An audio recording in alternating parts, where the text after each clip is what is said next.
You start this week. Oh, okay. Well, then I guess I'll start. Welcome to Why Did You Read That? A podcast starring Meagan. No. And me, Peter. We'll get to our books in just a moment, but as is traditional, I'm assuming you have some kind of a joke for me. I do. I have a new form of joke.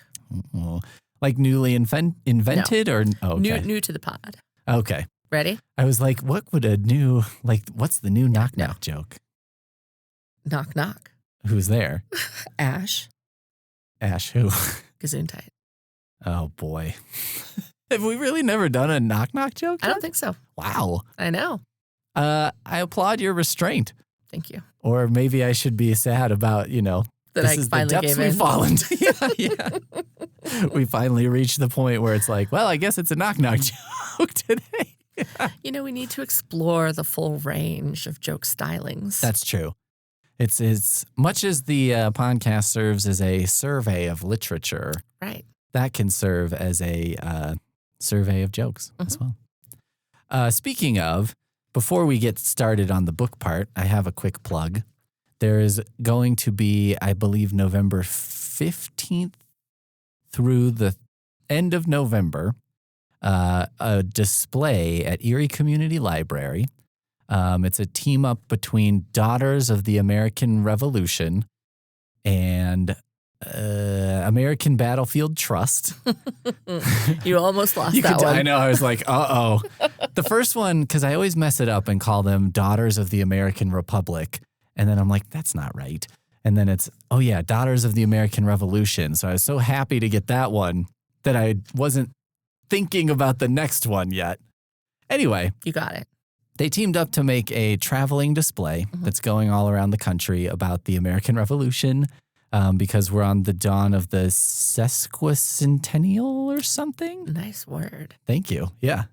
I've been looking it up a lot because Microsoft Word does not recognize that word. It's like a squiggly line. I don't think this is a word. And I'm like, I'm with you. I'm with you there, sir. I didn't think so either.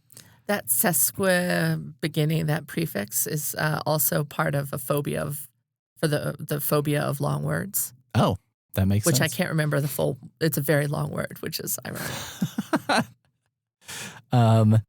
So anyway, they're going to have this big display. It's like an interactive display too. There's like scavenger hunt involved in it. It's good for like kids all the way through adults, and they have specific things for kids. And there's like some interactive type activity of like, how did people choose sides in the revolution? Because a lot of people were like, well, do I want to be this new country or do I, have allegiance to the old spot? I don't know. Yeah. So, some stuff like that. So anyway. All those people who got started with Hamilton can deepen your knowledge. That's right. That's right. If you're still rocking that soundtrack in your car, this is for you. Which, why wouldn't you be? But I also asked, there's a lady who's in charge of bringing it, and she'll be in a newsletter article that's appearing soon. And I was asking her, like, do you need to know anything about this stuff in order to, like... get something out of it? Yeah. She was like, absolutely not. And I was like, okay, great. Ideal. Does one... I'm not talking about me right now. No. I'm just, Of course not. Some fool that I know doesn't know much about this stuff. So anyway, that's a thing that's happening right now. So you can go and you can see it. Cool. Well, it's not happening now, but it's coming right up. It'll be here before you know it. Right. And if you kind of need, libraries are open on Black Friday, which sometimes surprises people, including my immediate family every year. Even though you always work it. Even though I always work. We're talking about 20 years of working the Friday after Thanksgiving, like without probably missing any. And every time it's like, the library's open that day? And I'm like, I hate you all so much. How can you not remember this? Yeah. I'm like, I could understand like a few years. Absolutely. But come on. I get a new job at the library and they're like, oh, it's open that day and you have to work that day? And I'm like, yeah, it's a change. This is like the only adult job I've ever had. Right. It's been the same the whole time. Yeah. And then, forget trying to remind them that, okay, I'm getting too in the weeds. My point is, if you find yourself over the Thanksgiving holiday and it's like Friday and you're like, get me out of this house and away from these people who I love dearly, but I need a break. Yeah. This would be a great, great excuse. And then you don't have to brave the hordes of shoppers and the incessant Christmas carols, which we're already going to be sick of because it's starting now. It's out of control. Yeah. The war on Christmas to me is like changed to be like down with the Christmas carol until after Thanksgiving. Yeah, the war of Christmas like spreading like the blob into every. It's like Hobby Lobby. I was in there, I think, a week and a half before Halloween. That's different. No, it's different because when you're crafting, you need an extensive lead-in time. Okay, but a week and a half before Halloween? No, I think it's appropriate because if you're like trying to knit someone something for Christmas or make like a tree skirt out of like quilt one with Christmassy fabrics, you need a lot of time for that. All right, but do I need electronic blow-up yard Santa? Well, when you're putting out some of it, you got to put it all out. I guess so. You don't want to not save enough space for blow-up Santa. I have grace for crafting stores, but not for department stores. Yeah, I think Target, it was already the same day. The first or last aisle of, depending on which way, are you a clockwise Target or a counterclockwise Target or other? I always, whichever stores I go into, I turn right. Okay. Immediately or like walk to the back and then turn right? No, I go in until like I'm not going to turn right if it's all like registers, but I'll go like past the registers and then turn right. Okay. Interesting. Unless I'm going in for something very specific and I'm just like going straight there and then out. Right. Then I just go Then straight all there. bets are off. Right. Yeah, I feel like Target. So you're like a counterclockwise Target, I guess. Yeah. Interesting. I'm a clockwise Target. I think because the women's clothes are what I go through first that way, and it's the thing I care about the least. Yeah, fair. I do find it very funny to look at the pictures of the models with all the fashion. I don't know. Target has weird models sometimes. Yeah. Or sometimes I feel like they have like someone modeling maternity clothes who doesn't appear to be pregnant. I'm like, what? Why? You couldn't find one pregnant lady? Or fake it out, trick me? Yeah. They make a really convincing pregnant belly. Yeah, do me the courtesy of trying to fool me. Women's department at Target. Okay. All right. That's enough of a detour. Yeah. Go see the thing at Erie. Yes. Go to Target on Black Friday. Go clockwise or counterclockwise, whichever way. Wherever your heart leads you. Yeah.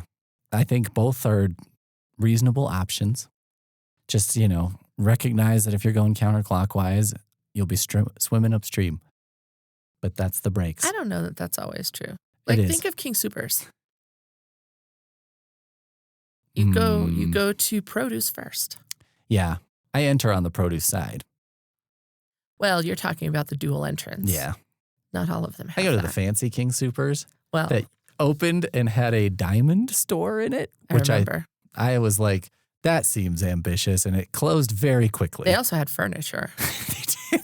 They had like a full patio furniture warehouse, which I also thought was like, which is now like a wellness drug section. store. Yeah. Yeah. Yep. I feel like that opened, and they were like, we built too big of a store. What do we put in here? And some maniac was like, furniture. No, I think it was the plan. And they were like, this is going to be amazing. And then everyone was like, why do I need to go here for a diamond? Yeah.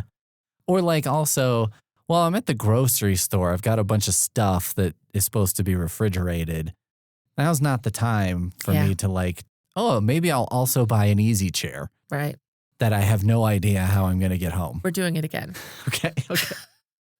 Honey, will you do me the honor of being my wife with this diamond I bought while you were looking at broccoli? We'll celebrate with an ice cream cone that I bought from the freezer section. Also here, yeah. Maybe if you buy a diamond there, they give you like a, discount on a cake or some flowers or something. If somebody's buying their wedding cake from King Soopers, like, Yeah. I feel like depending on what your wedding is, you could do better. We didn't even have a cake. Yeah. I don't think cake is big for either of us. I love a cake. It actually didn't even occur to me until just now that we didn't have a cake. Hopefully my wife is not like, yeah, I'm aware we didn't have a cake. Ooh. I'm still mad about it. I'll probably just not ask. Well, yeah. Let's Don't just open let that this go box if you're not unsaid. sure what's Yeah. in it. Yep. Maybe just let it go unsaid. Yeah. Although she sorry. listens, so I know. Yeah. now you're in trouble either way. Ugh.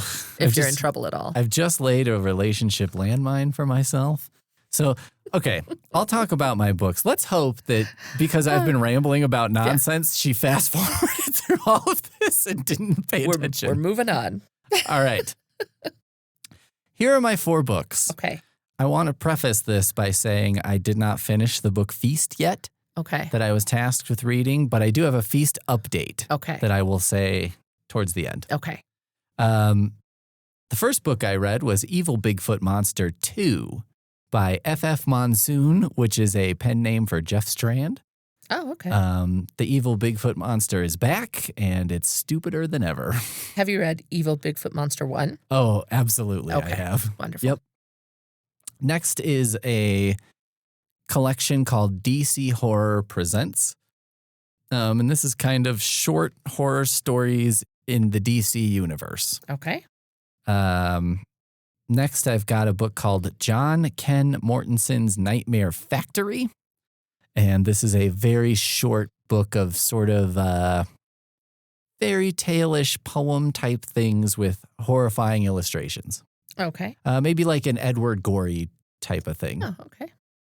And the last one is a book called Unwrap My Heart by Alex Falcone, which I would describe as a funny Twilight, but with mummies instead of vampires.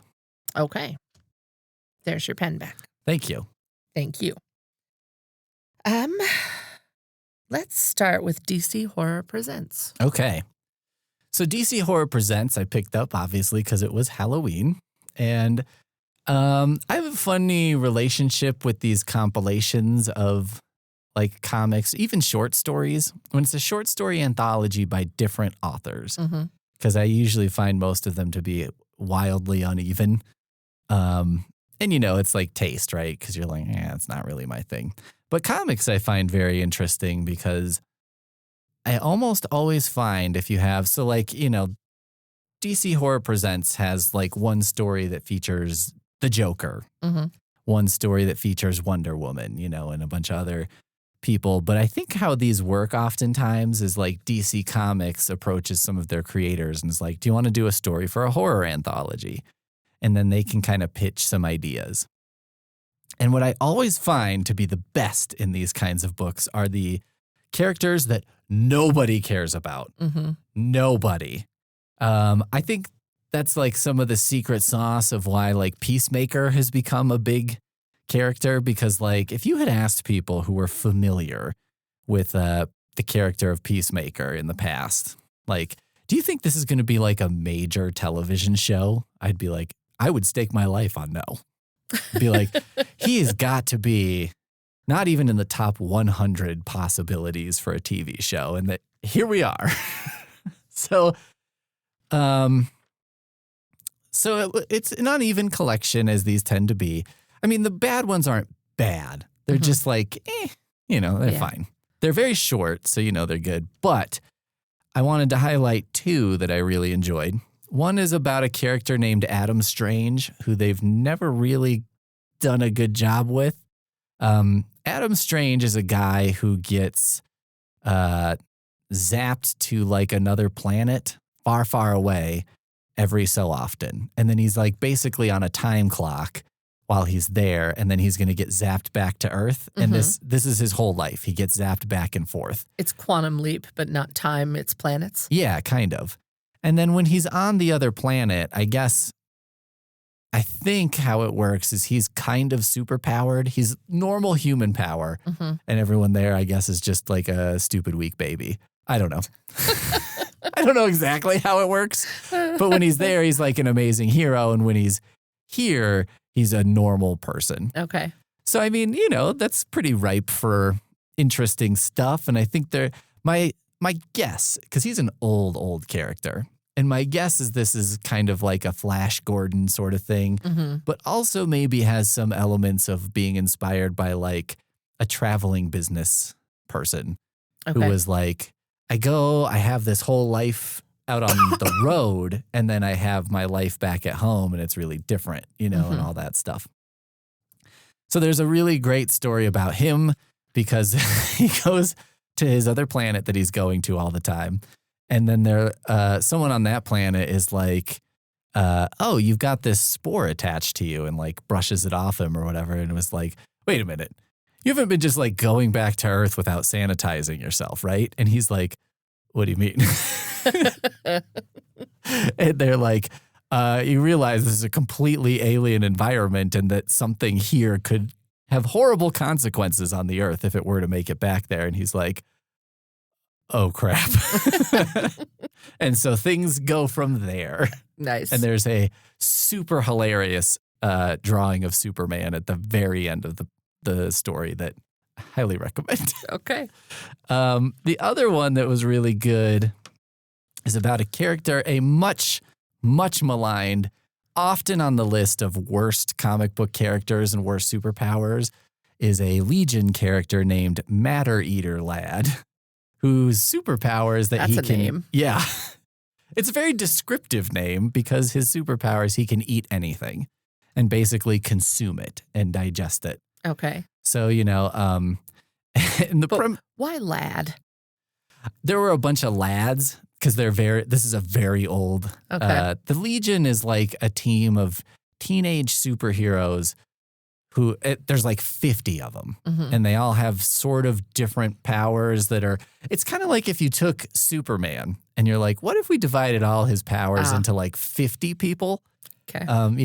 And there's like someone who can change shapes. There's someone who's like pretty indestructible, but isn't strong, or you know what I mean? Like, and then mostly impervious lad. Yes. There's Balloon Boy, who can sort of just blow himself up into a balloon and float around, I guess, and it's a wide range of useless to sort of useful powers. All right. It reminds me of the kid in X-Men 2. Towards the beginning of the movie, there's a kid who's watching TV and he can blink and change the channels. And I was like, that would be amazing. But also I'm like, if that's all he can do, though, it's not really that It's amazing. a waste of a superpower. Yeah. And in the age of streaming, he's probably like, damn it. Yeah. No one cares about my power anymore. So Matter Eater Lad can eat anything and consume it.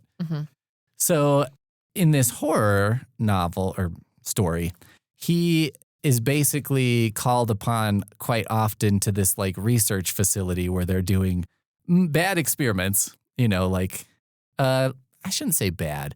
Whenever I say like bad science stuff, I think people think like, oh, Nazi stuff or something. But they're just doing wildly irresponsible experiments is what I should say. And so basically they might make some weird fungus that keeps multiplying and they can't stop it. So they're like, will you come and eat all this fungus so it goes away? And so then he does. So they have a series of things. Solution. It's pretty good, actually. It kind of works out. So he has to go up there all the time and eat weird things because that's the only way they can think to it's kind of their equivalent of like, let's put this on a rocket and shoot it into the sun. But they feel like it's more foolproof. So he's called up to eat something that's unpleasant. Okay. Yeah. Those are the highlights for me. Nice. So yeah, that's DC Horror Presents I like to think of it as DC Horror Presents: Matter Eater Lad. Let it be so. All right. I'm ready for your books. Okay. The first one is a graphic novel called The Concierge at Hokyoku Department Store. I'm going to just put the concierge. Okay. And it is about this department store that entirely focuses on clientele that are animals. So ferrets, woolly mammoths, jaguar seals. Okay. All animals. But the concierge is human. Oh, that's weird. Yeah. Is it a ferret like I know a ferret, or is it like a man ferret? Well, it's a ferret-sized ferret, but he does wear a suit. That sounds cute. Okay. Then I have The Inheritance by Alona Andrews. Oh, well. I know. I was very excited. And it is about a world where all of the sudden these breaches or like these wormholes to another dimension or universe have started opening up. And when it happened, a lot of human beings also developed superpowers. Sure. And so now the talented people go into these breaches to, first of all, like close them to keep, the other universe from spilling over into ours, but also to bring back like any useful material, minerals, stuff like that. All right. To kind of mine them. Is this a first in a series or a standalone? Yes, it is the first in a series. It's, I believe they released it serially via email, and now they're publishing it as, its own thing. And it does sound like they intend to continue it, which is good because it was great. I feel like there's a weird surge of, serialized novels through like Substack or what have you. Yeah. It's like a way for authors to actually get paid for stuff. Yeah. Because you're like, well, I can get paid regularly while I'm making it and then make it a book and then sell it. Yeah. Okay. All right.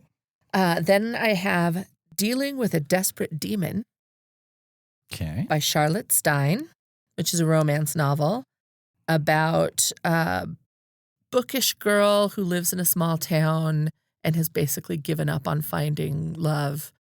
And this guy who's like the scary outcast of the town who comes to her for help wooing his lady love, who the reader figures out pretty quickly is her. Right. But he doesn't want to like scare her. And it turns out he's also a demon. And by the way, he's a demon. Okay. Then we have Head Witch in Charge by Avery Flynn, which is another romance novel. And it is about this woman who is she is the leader of her magical family. When you live in like witchingdom or like the witch society, the most powerful person in your family is like the leader of the family. So she became the most powerful and she took over leading the family. And she feels like an obligation to make a politically advantageous marriage with another strong witching family to protect their world. The problem is that the like black sheep and like untrustworthy family, she accidentally married one of them in Vegas, and now he won't let her get a divorce unless she helps him deliver a magical spell book, for his family. And so they go on like this road trip running from evil beings to save this spell book. Okay. Some dynamics happening there. All right. So when you say like the most powerful is in charge, like the best at doing witch stuff, most magical, they all have like different abilities. And she just happens to have the most strong, consistent, like powerful abilities. All right. And so in certain families, like you would have to like fight somebody to like take over. But in her family, like her mom was the leader and then was like, okay, I'm going to step down and you take over. And she was like, cool. And so they're just like a regular loving family. And she just happened to be very powerful. And her mom was like, cool, you take over now. Radical. Yeah. Okay. Well, I want to hear about the concierge first. Okay. Because I'm very curious, I know. like, what that's even about. It's a weird little book. There's at least 2 books in the series. I've only read the first one so far. But it follows this woman, this Japanese woman who just got a new job at this department store. And she's kind of learning the ways of how are you a human concierge for animals. And they have all of these rules. You always have to be smiling, and they have VIAs, which are very important animals. Oh, okay, yeah. And basically that's like extinct or nearly extinct species. They get like special accommodations and services. Oh, interesting. And so each chapter is just her interactions with a customer or a group of customers. Okay. And like, just to give you a sense, like the first one, I think it's the first one, is the ferret. And he works for a company, and he's responsible for wining and dining this this customer of his company, Okay. who's like a very important customer, and he's supposed to like show him a good time and like whatever. And so he and his wife are shopping at this department store, but they won't let him like buy them anything or do anything for them. And so he feels like he's failing. And she's trying to figure out how do I serve the owl couple and this ferret, how I see. yeah. And she has How do I this solve this problem Exactly. through my limited scope of my job? right. Hmm. And have them both walk away feeling like satisfied with their experience. Right. And so she decides she goes to the ferret, and she's like, because every once in a while, like the wife owl would be like, I don't know, I like this bag and I like this bag. And he would be like, well, let me buy the other one for you. And she'd be like, no, that's too much. That's ridiculous. Yeah. And so the concierge is like, make a note of the things that she puts back. And then when you're like driving them to the airport, wrap everything up in a little basket and just give them to her and say, I thought you might enjoy these.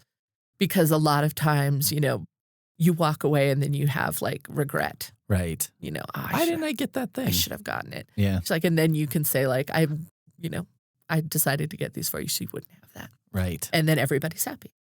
Okay. Yeah. So it's those kind of little stories of her trying to figure out how to help her customers. Interesting. Yeah. It reminds me of like maybe kind of like a modern fable kind of thing. Kind It's of. like you've got this problem. You've got like a limited ability to solve the problem. Right. But in the immediate, you could probably come up with something. If Right. Yeah, okay. And ideally, like that's her job, is to like, they want every customer to leave with a smile. Right. But also they have like what they call their nightmare customers, where it's like, don't see them coming and you have to know how to deal with them too. Which animals are nightmare customers? I don't want to tell you, Oh, man. because then it gives it away. I'm trying to think of, if I was in that job, what I would assume would be a nightmare customer animal. Well, let me just say, if you've ever worked a service job, it's not always like the people who come in and just start screaming at you. Right. Sometimes it's the time sink. Yeah. Yep.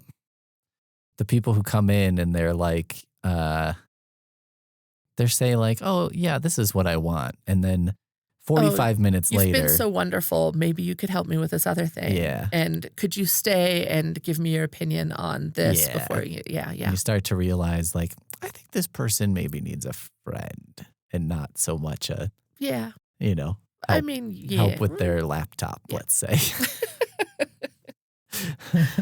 All right. It's a little, offbeat. It's a little strange, but it's totally cute. The drawings are fun.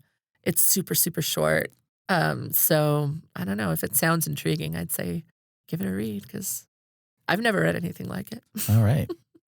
It reminds me a little bit of David Sedaris wrote a book. I think it was called Chipmunk Seeks Squirrel or something. Yeah, and I didn't read it, but I'm familiar with it. Yeah, and it was like all animal-based fables, but I think a lot of the humor in it too came from like they were animals, but they just behaved like people.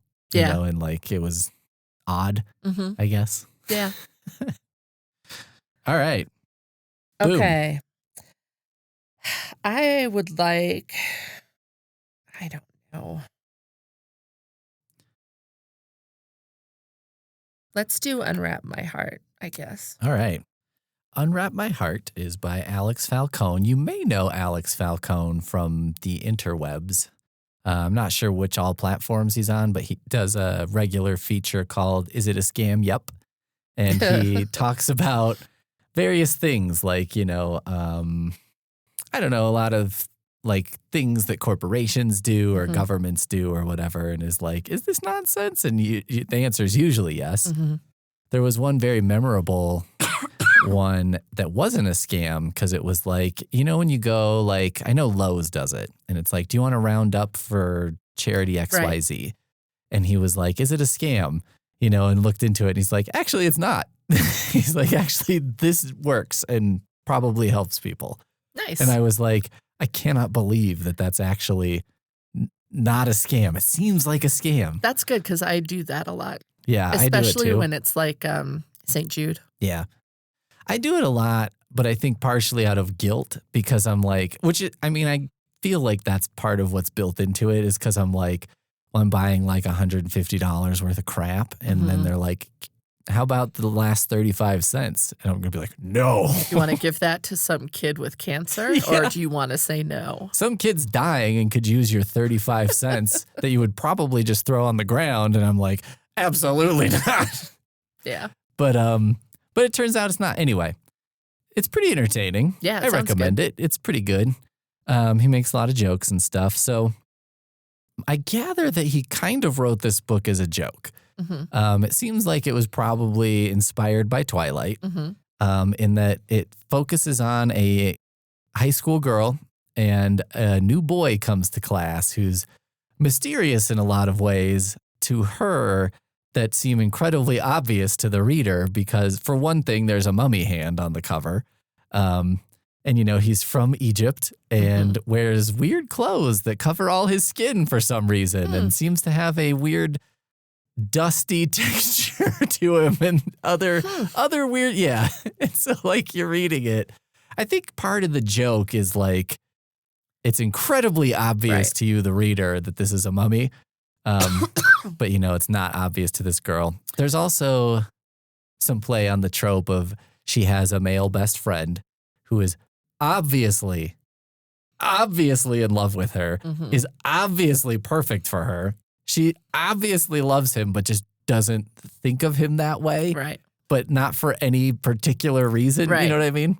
Just because he's her best friend. And that's, yeah. It's like all of those movies, right? Usually, and it's probably gender swapped, I think. Because I think usually in those movies, right, it's the guy who's ignoring the best friend girl who's been there all along. She's one of the guys. Yeah. Yep. Or like, what is that, Teen Wolf? Is that the one where it's like I haven't seen that in so long. I think that's the one where it's like there's a super obvious female best friend. And you're like, dude, what are you doing? Yeah. Or Starship Troopers famously, when Johnny Rico is like, oh, I'm into Carmen. And it's like, Dizzy's right there. And is like, your best friend, clearly in love with you. And like, it's like he just hasn't thought about it, which I do kind of believe in Starship Troopers because he seemed like an airhead. He was a male bimbo big time. We like to call that a himbo. A himbo. All right, yeah. He was, king of the himbos. So anyway, what I like about it too, though, so it's, the new boy comes, she's obviously really into him, and it's sort of slowly teasing out that like, this guy a mummy? Is this some kind of cryptozoic? I guess he's not. Mummies aren't really cryptozoic, but like mummies that walk around and do magic are. Right. I guess. The monster version, yeah. Yeah, the universal monster version. I guess that's the weird thing about mummies, right? Because there's not an actual vampire, to my knowledge. But there is an actual mummy, but it's not really that. But anyway, it's a very funny book too. Yeah. Like the writing style is really funny. The girl, the narrator, it has a lot of funny. She's trying to describe her friend early on, her male friend who's perfect or whatever, and is doing a terrible job. And she's like, wow, I'm really bad at this. And, is kind of revisits that and tries to do it. And it's very entertaining. Yeah.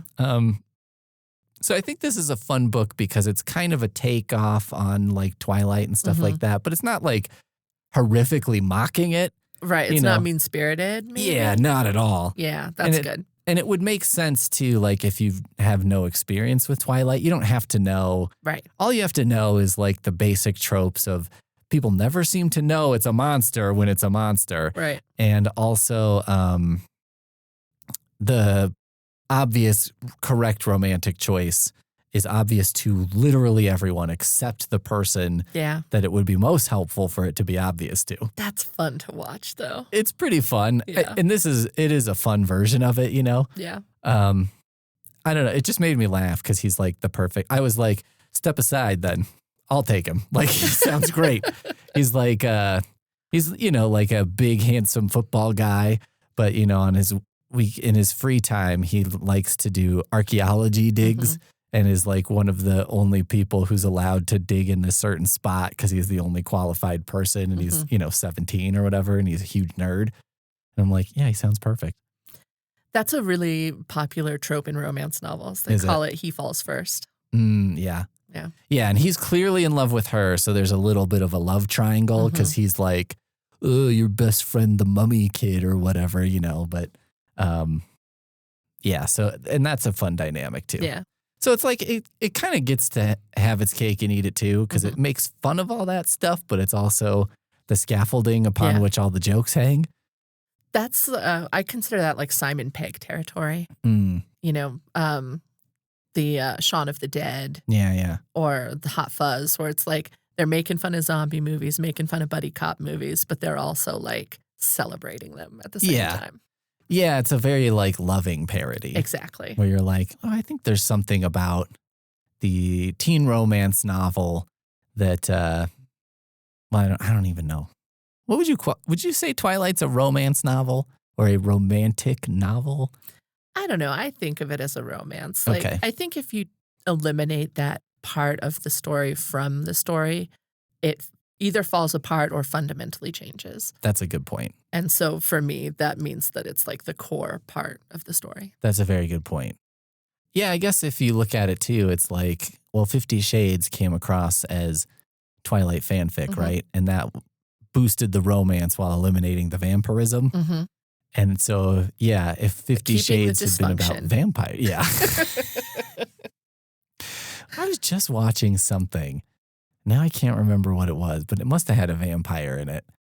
And it comes up, the same problem happens all the time with these like Twilights and stuff where it's like, this guy's like 400 years old and he's like dating a 17-year-old and you're like, I mean, that's pretty weird. Yeah. The 17-year-old is weird. I've read them with like adult women and I I rationalize it in my head as at some point men just stop developing. I mean, that's probably true. Like, I wish I could remember what it was. And I was like, I guess we're just not going to talk about it, in this thing. But if you pay too much attention to anything supernatural, you're not going to have fun. Yeah, it's so you got to do a little bit of just like, don't look at it. I just also, I guess, refuse to believe that like a vampire, if I was immortal, there's no way I would go to high school again. No way. Why would you do that? Yeah. And it's like, so a bully can pick on you or something, or like, I don't know, so you can relive the most miserable. I'd just be like, I mean, I buy, what's his face? Twilight boy? Edward? Pattinson. Yeah, Robert Pattinson. I buy him as if he was like, oh, I'm 19, I'd be like, all right. Yeah, I think he could pass as a graduate. Yeah, it's not like when I was 15 and I looked like I was 10. Yeah. And it would be like, it's going to be tough for me to not be in school. Well, the thing is, you can buy him as a graduate because he was one playing a teenager. That's true. I guess if I was 20 pretending to be 17, it would be believable that I was 20. Right. So that's part of the problem. That's true. Reality is encroaching. Yeah.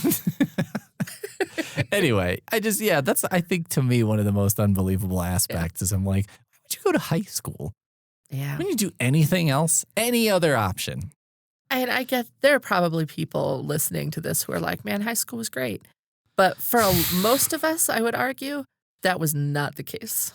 Well, or like, wouldn't you think, okay, you're a vampire and you've gone back to high school for the 15th time?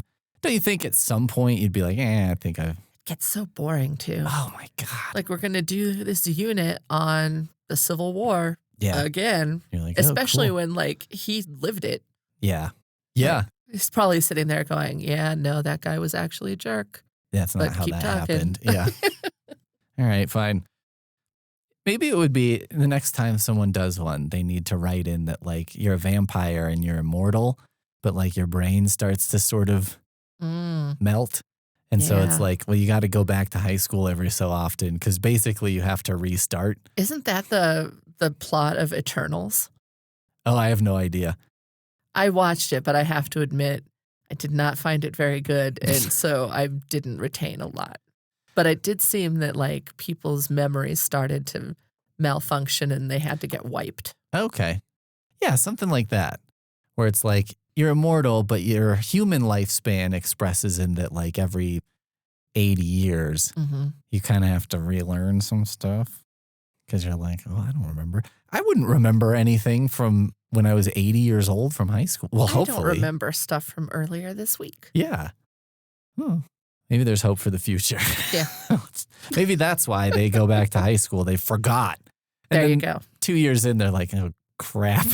What was I thinking? Yeah. All right. That's Unwrap My Heart by Alex Falcone. Excellent. I want to hear about The Inheritance by Ilona Andrews. Oh, wonderful. Not just because I knew you want to talk about it, but it does sound pretty interesting. Yeah. But also partially because of that. You know. I mean, I do love We're friends. I want to an Ilona Andrews book. Quite a bit, I would say. So this is the first in a new series, and the main character's name is Adeline, and she is a talent. So when all of these breaches started showing up in the world, she developed these supernatural abilities that allow her to identify and locate useful items. So there's this whole system where people with her specific talent are, they are required to be under contract to the government because their abilities are too useful to be allowed in, like, regular business and industry. Oh, sure. But then the government also contracts, like, there are people with talents that allow them to do, like, locate how deep, a metal is and when they're mining. And those people, they go in and she says dig there, and then they know how deep, basically. Okay. So they send in these whole teams, and they all have, like, specialized abilities. And some part of them will go in and clear out some of them, like the creatures, the deadly creatures that are in there, so that everybody else can go in and start to get all this stuff while, like, a SWAT team tries to locate the anchor that will close the breach and keep anything from coming through. Is the anchor like an object, or is it Well, it's not described at the beginning, although eventually you do find that out. So this is a thing I shouldn't know going in because that's a thing to learn as you go through? I guess. I don't know if it's kept a secret for a reason, but I figure you might as well go on the journey. Yeah. All right. So fair enough. There's this breach that's opened, and Adeline, so when the breaches happened, she was married, she has 2 kids, and her husband saw, like, some of the monsters that came out of a breach, and he was like, you know what? Life's too short and I don't want to do this. And so he just, like, abandoned the family. Bye. Yeah. And now he, like, lives in the Caribbean on a fishing boat, and he's like, laters. Yeah. So she I had like to. That. I like that there's, like, a sane person who's like, no. Just no. Well, but, like, he doesn't talk to his kids anymore. Like, he's kind of a jerk. Well, he just, like, disappeared. He doesn't support them, doesn't talk to them, just left. Okay. I'll say I like that there's a stopped clock who was right every so often. You know what I mean? Don't agree with abandoning the family. Yeah. Do kind of see the perspective of, like, you know what? I'm not dealing with monster portals anymore. Yeah. Like, I mean, that is fair. No thanks. But he left her, and so she's been taking care of the family, and the fact that she has this ability allows her to make a living, Right. because she is government contracted, she can't make the millions that some people can make when they are working in a private industry. But I see. She does make enough money, and she has a real good hefty, benefits package. Nice governmental benefits package. Okay. So this breach opens up, and her team gets sent in, and she's finding all kinds of super useful stuff in this cave.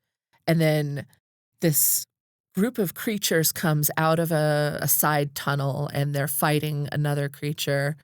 And the guy who's supposed to be her protector kind of makes eye contact, looks a little terrified, blows up the tunnel, leaves her there. He's like, sorry, lady. He's supposed to, his number one purpose is to get her out because she's so valuable. Right. But he looks her in the eye. One of the mining ladies is just running past him, and he's assessing, and he's like, yeah, I don't want to deal with that. And throws a grenade and collapses the tunnel, and she's left inside by herself with their canine unit who is there for. Okay. So it's just her and this dog. Everyone else has been killed, and this alien creature basically transfers knowledge to her in this weird mystical way. Okay. And she starts developing new knowledge and new abilities that she uses to try, because she's like, I'm not dying in here. I got kids, Okay. Sure. And so she's using that to navigate her way through this weird world, and she's encountering all kinds of weird creatures and situations and trying to survive and make her way out before they come back in and collapse the breach, and she's stuck there or dead or who knows what. Mm-hmm. Because nobody knows what happens after they destroy the anchor. Oh, yeah. No one's ever been on that side when that happens. Exactly. So, yeah, okay. Yeah, because you destroy it, and then you have 3 days to get out because they're quite large. Oh, okay. You have 3 days to get out, and then it collapses. So Interesting. So she has to figure out an alternate way to get out. And it's basically her time in the cave and also the secondary team that's trying to figure out how to get it. What happened and how did this disaster happen? And also they need to go in and still destroy the anchor. Very awkward sit down with the guy. Well, and, in true villain fashion, he's like, man, I did everything I could. She was already dead, No. Yeah. For me, I prefer a story where it's just rank incompetence. You know what I mean? It's just I am bad at this job. Yeah. I did not realize till just now that I am really bad at this. Yeah. I blew it big time. Well, he is, but he tries to pretend like he isn't. Yeah. But, it's perfect Alona Andrews. You've got a real strong, amazing lead heroine and hints at a potential love interest in future books. Lots of fighting, adventure, high stakes. Nice. It's good stuff. Yeah. And it's relatively short, I think. I don't know. I read it fast anyway, but, I'm going to look it up. It's going to be 800 pages. I don't You'd be like, think it flew by. What can I say? But that's awesome. Yeah, it was great. Alona I loved Andrews it. does it again, huh? Does it again. And she had, I always say she because Alona, is. But it's a team, right? It's a husband and wife who write together, yeah. And they have another book coming out relatively soon. I don't remember exactly the release date, but it's also coming out soon, and I'm excited to read that too. Boy, I wonder what would happen if I tried to co-write a book with my wife. Mm-hmm. I don't even know what it would be about.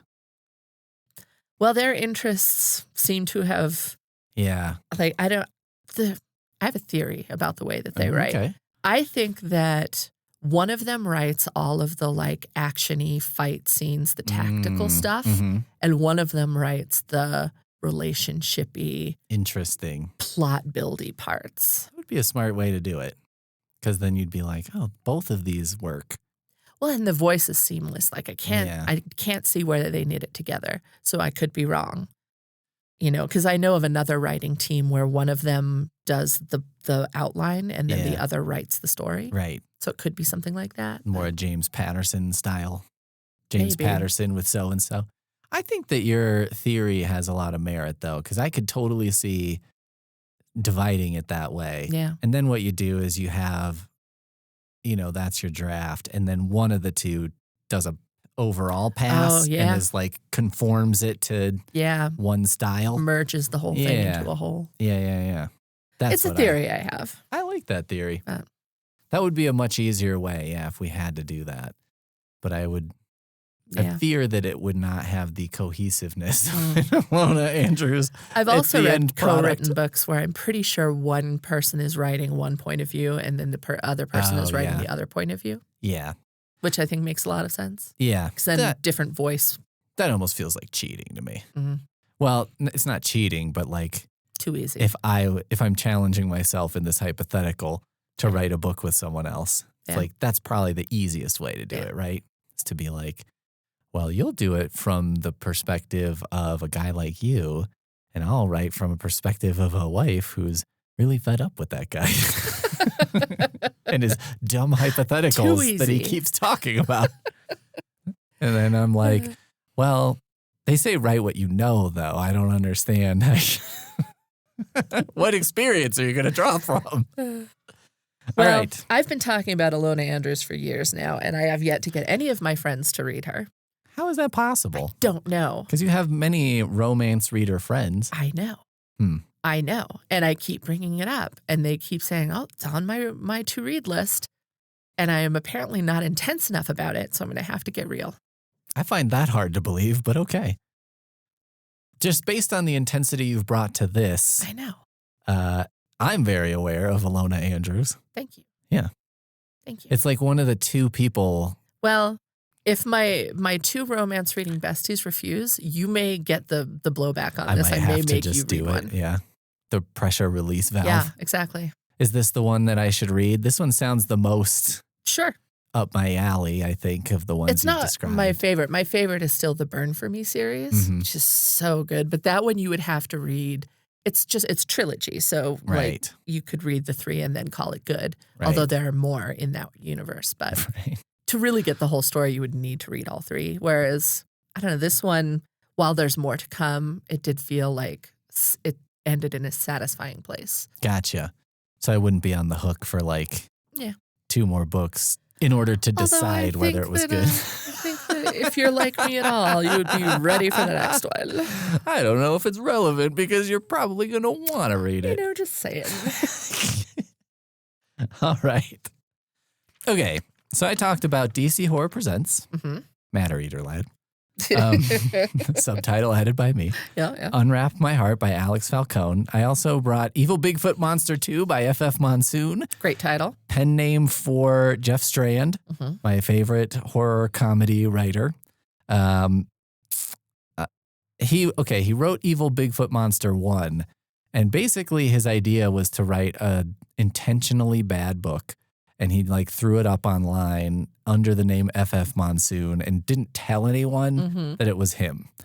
And he was the flaw in this thinking was that nobody read it. Right. Because he's there's literally millions of these kinds of things. The findability is not there. No. And he's and since no one knew that I had done it, it's like trying to do a Richard Bachman, except if Richard Bachman was today and Stephen King just himself went on Amazon and uploaded a manuscript and whatever, and no one would ever find it. Right. So eventually he revealed that he was F.F. Monsoon. And then much to the joy of all, because I am the perfect audience for this book and I never would have known about it. Right. So Evil Bigfoot Monster 2 is a lot like Evil Bigfoot Monster 1. It's very short. Yeah. It's super short, and it's interesting because I don't usually love when you talk about movies. Sometimes it's easier to talk about a movie and whatever. I'm not always the biggest fan of a Sharknado. Because I think when someone knows they're making something sci-fi bad, originals. Yeah. Sharktopus, Mega Shark versus whatever. Always sharks. Or spiders. Ouija Shark. Yeah. I feel like sharks are easy to animate with a computer. I bet there are lots of assets that you can download that are just sharks doing stuff. and then you can throw it into a thing. Into a tornado. Yeah, into a tornado.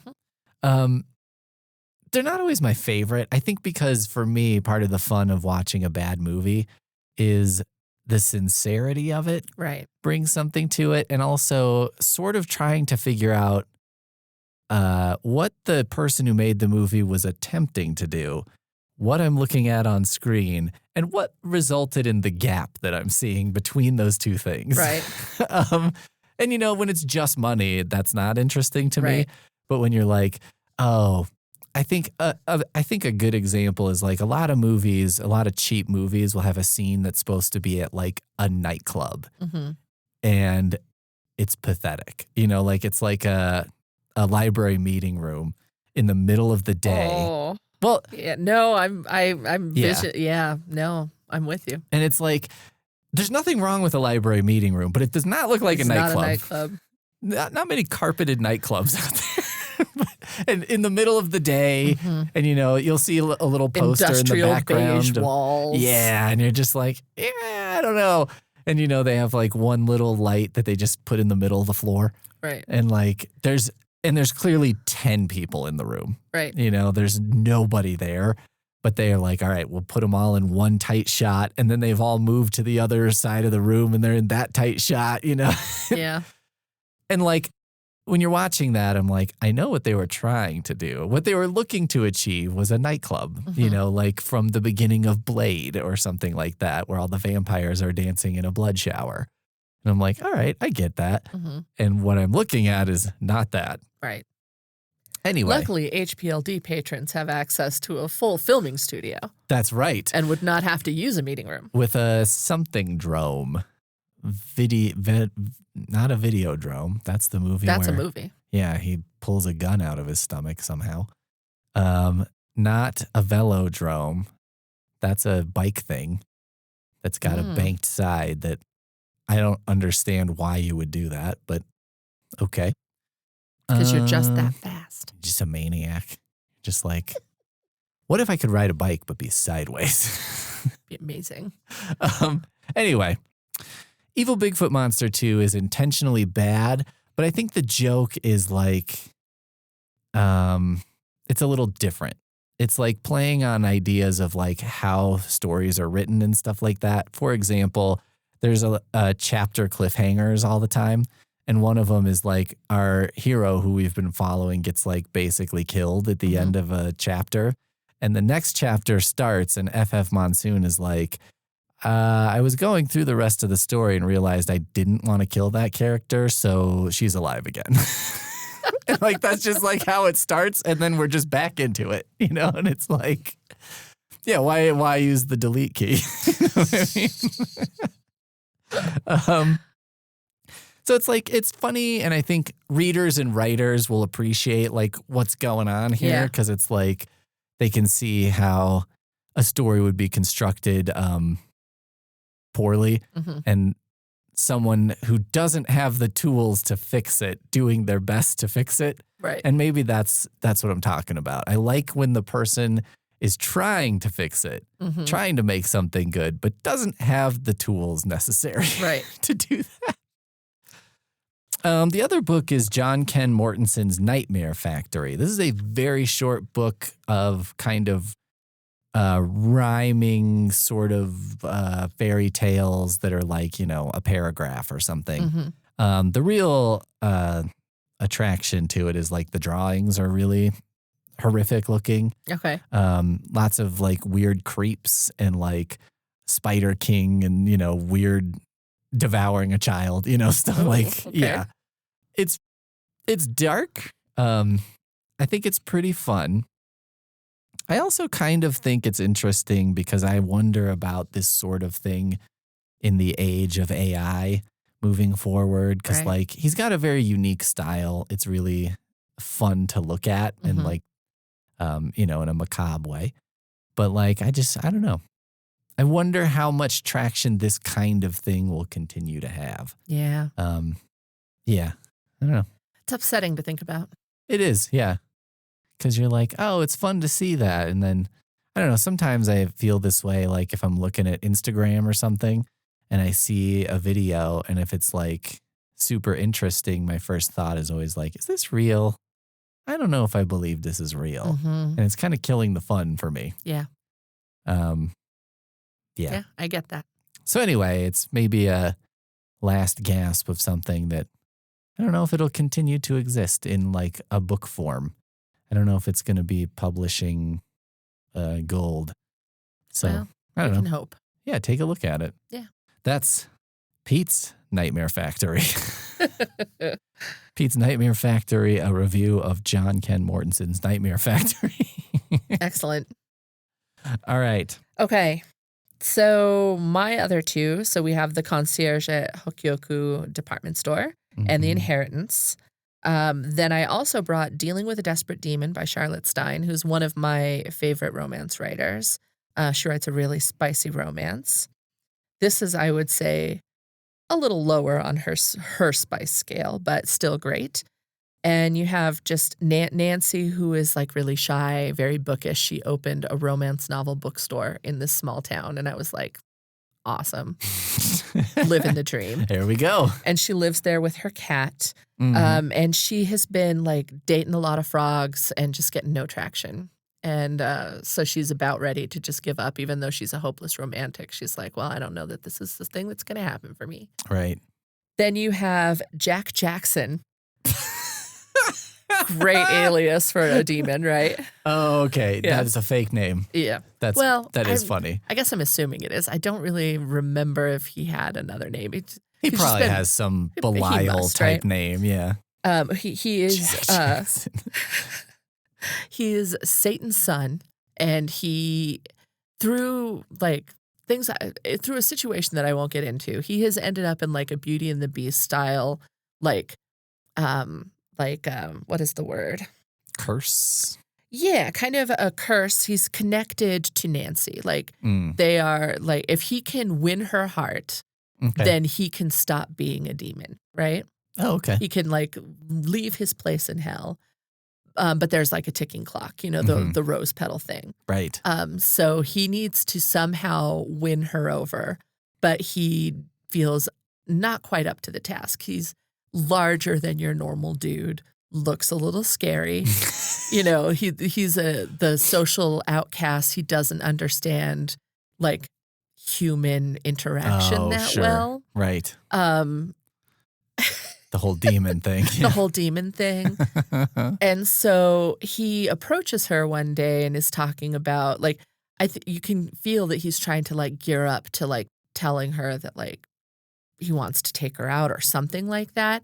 She misreads the entire situation as he has like a crush on some girl somewhere in the town and needs help. So she prescribes him romance novels, and she's like, this is how you win her, is like by acting this is how you'll learn. These guys in these books. And so he reads them, treats it like total homework, and starts trying to woo her, and she thinks that she's giving him like romance lessons when really he's trying to like get her to fall in love with him. Very like comedy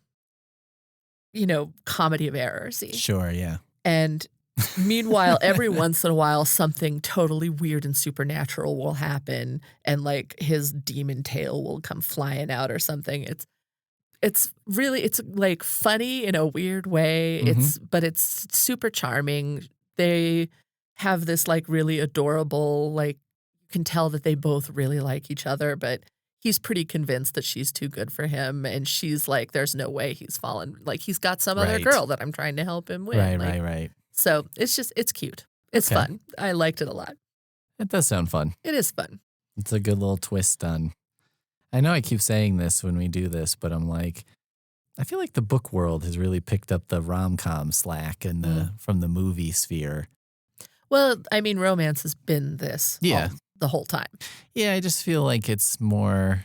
I'm not well versed in it. Yeah, I just feel like there's more things that to me sound. I see the comedic potential more immediately. You know what I mean? Yeah. Like the calm part. Yeah.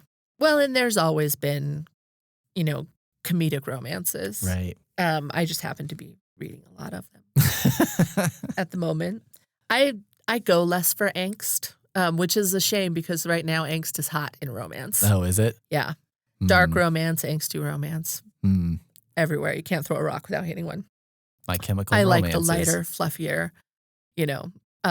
Courtney Milan is an author I love, and she's been experimenting with, like, eliminating the dark moment. Excuse me. I love that because I'm like, I don't need any more stress. I would like things to go well. Thank you. Yeah.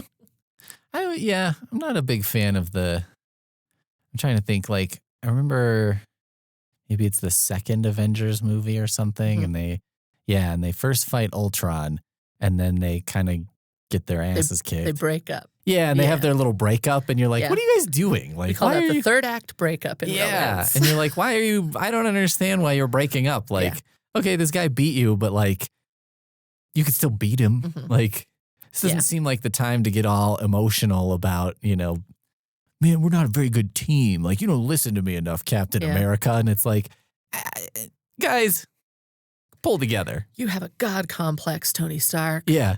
Yeah. You're like, maybe be adults and then work out these personal issues maybe later. save the world first. Yeah. I don't know. He's like tearing a whole country out of the ground and floating it in the air or something like that. Yeah. So maybe address that. And then if you want Tony Stark to be a little bit better listener, we could do that after. Do that later. Yeah. Anyway. My last book is Head Witch in Charge by Avery Flynn, who's another author that I love. She does a lot of funny romance. And Leona Amber Sherwood is the head of her family. And her family is like setting her up with all of these options for people she could consider marrying to like secure their position in, and to also protect like their world. Okay. Like by merging powers. Like you have, complementary powers, or you have good influence, and like if we team up, everybody's safer. Sort of like how they used to do for kingdoms or whatever. Exactly, marriages of political marriages. Yeah, okay. Yeah. And she has been putting everybody off because she knows that a couple years ago she went to Vegas and met this guy that they didn't like share their identities, and they ended up at a Vegas chapel and got hand-fasted. And now they're married. And so she's been trying to get him to grant her a divorce this whole time, and he won't do it. So she's like trying to navigate this whole situation without admitting to her family that she married like their family's like biggest enemy, like, basically. So he finally comes to her and he's like, there's this like very powerful spell book, and I need to move it from where it is back to my family's like secure facility.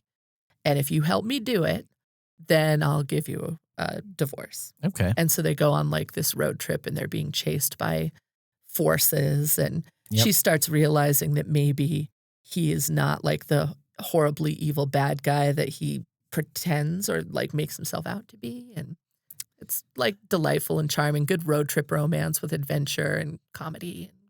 There's a really great scene with some trolls, like the bridge trolls, who always, if you can solve this riddle, then you can, like, good stuff. Very fun. I like that stuff. Yeah. That reminds me of like, there was a movie, and it was kind of underdeveloped in the movie, I think. Was it George Clooney? And it was like, anyway, it's about a couple who's divorced, and I think it's their daughter getting married, but they don't like the person she's getting married to. So they're kind of like reverse parent trapping their daughter. Okay. And that sort of brings them together. Okay. Because they're united in a purpose, you know, and like, it didn't. That sounds fun. Yeah, it was okay. It wasn't great. They did, you know what the mistake they made is like the husband, to my memory, was like perfect. And you're like, what are you doing? Like, why are you trying to break them up? Like, he's great. Yeah. And, of course, eventually it's like, we all realized that it was fine. And I was like, no, it's more fun if he's like, terrible. Yeah, it's hard to beat the Parent Trap. Yeah. Both of them, honestly. Yeah. They're both really Pretty good. Did you see the new one? The new one with, what's her name? Yeah. Lindsay Lohan. And, yeah, of course. Jamie Lee Curtis. Oh, that's Freaky Friday. Oh, Freaky Friday. Yes. Jeez, Peter. Sorry. That's fine. No, I did not. I was not a Freaky Friday girly. I was a little old for Freaky Friday when it was first released. So I didn't grow up with that one. But I grew up with the original Disney Parent Trap. Oh, And yeah, then when I was like, I don't know, high school, early college, the remake with Lindsay Lohan came out. That's right. Equally as good. Love them both. Would watch both anytime. It's a pretty good premise, right? Yeah. Although it's probably given so many kids false hope of. Yeah. Well, honestly, I think the bigger hope was always that you would have a secret twin. Like, Yeah, what that's kid true. wasn't like, my secret twin is out there? That's true. We always did kind of want that. Yeah. Someone should write a reverse Parent Trap where it's like the parents are staying together for the kids but are miserable. And the kids are like, let's break them split up. them up. Yeah, Yeah. everyone would be happier this way. Yeah. 2 Christmases. You Yeah. know, like, come on. All right, we did it. We did it. Well, thank And you have an update. Oh, yeah, Feast Update. Feast by Graham Masterton, As which is the promised. book that you told me to, well, you didn't tell me to read. I brought 4 options Yeah. last It episode. was my You selected it. suggestion. Yes. I have not finished it, but I've started it, and so far it's pretty good. Okay. It's about so far it's about a guy who has a kind of job that I'm sure existed and does not exist anymore, which is like he's like a roadside diner food critic kind of guy. You know, they would make like a Michelin guide, but not like for fancy restaurants, but like a AAA guide to like, okay, you're driving through South Carolina, where should you eat that's not horrible? Right. You know what I mean? Or like, if you get off the highway here, here's where you could eat. Right. All these things that are completely gone because like we have other ways to do that Yeah. now.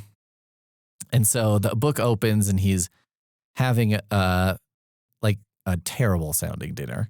And he's just like, he has an interesting attitude about it because he's not like mad or upset about it. He's just kind of like, yeah, this is kind of what I thought this would be like.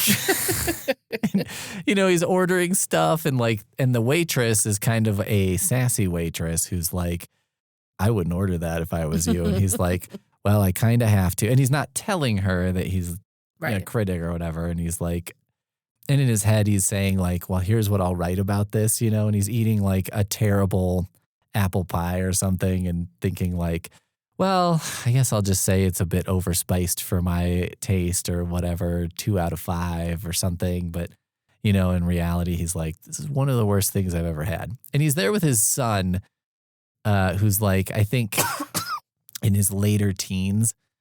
And his son is like, this is horrible or whatever. And they eat the meal and then he gets the apple pie and he's kind of like, you have to try this. It's so bad. Like, it's amazing. And then some creepy stuff starts happening and they start talking about some fancy French restaurant, you know, but the lady who owns the diner they're in is like, don't go there. You know, there's something sinister afoot there and I don't trust them or whatever. And he's like, well, yeah, I could see why you would be telling people this because, you know, Right. no one's going to ever eat at your place. So maybe you tell them there's some kind of weird curse or something. Right. So, you know, he's obviously very intrigued and they're going to the French restaurant and that's as far as I've gotten, Okay. which isn't far. But, you know, I'm into it so far. Okay. It's going well. Good. And I hope to have a much better update next time. Excellent. I'll keep my fingers crossed that it continues. Yeah, you know, we'll see. But yeah, so far so good. Cool. So far I am enjoying it and I'm like, I wonder why this wasn't a bigger hit, you know? Maybe it'll That's become that apparent, thing, you know? but yeah, it could Perfectly be. wonderful books just don't find their audience for whatever reason.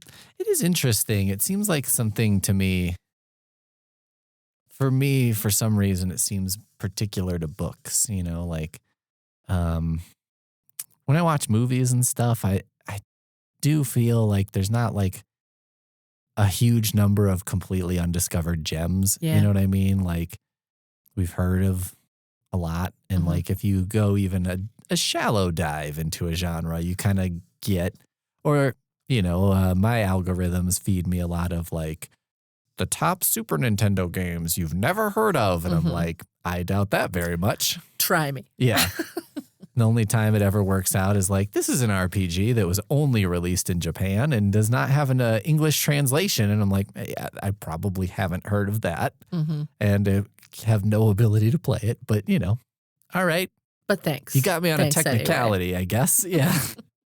But with books, I do feel like that exists. Well, I think that books are they're more of an investment in time. True. So even if you spend all of your free time reading, there's just no way to get to the amount of books that are published. Yeah. It's just like, I don't know. There are so many books that I think about periodically. Yeah. Like it's probably been a year or two, and I read that Library at Mount Char. And I think about it from time to time because I'm like, that was such a weird, good book. Or there was one I read, I think, called The Devil's Alphabet that was really good. Craig Russell. No. Something Maybe? Russell. Daryl Gregory. Daryl Gregory? I think that's the name, I love right? Daryl Gregory. Yeah. I haven't read that that's one, what it was though. called. I read We Are All Completely Fine. Have you read that? No. It's amazing. I need to read, yeah. After I read that one, I was like, well, I need to read some Daryl Gregory. I have a funny story about that, where I was at a library conference and I was wandering through like the publisher display area where they have all of their forthcoming books and galley copies and all of that stuff. And one of their reps was unboxing a new book and he was like, I have the new Daryl Gregory. And I went, and he stopped and he turned around and looked at me and he was like, I'm guessing you would like one. I was like, yes, please. That must have been so. I bet he told Daryl Gregory about this. He's like, this is going to sound like I'm making this up. Yeah. But like I said it and someone audibly gasped. Unplanned, uncontrolled reaction. Yep. Visceral reaction to. I was so psyched. I was like, oh, you're kidding. I didn't know that you had that. Yeah. Yeah, I don't know. I guess that is something that's unique and interesting to the world of books. Yeah. Because I feel like it is more, there's still so much undiscovered country. And even stuff like Feast is from the early 80s, I think.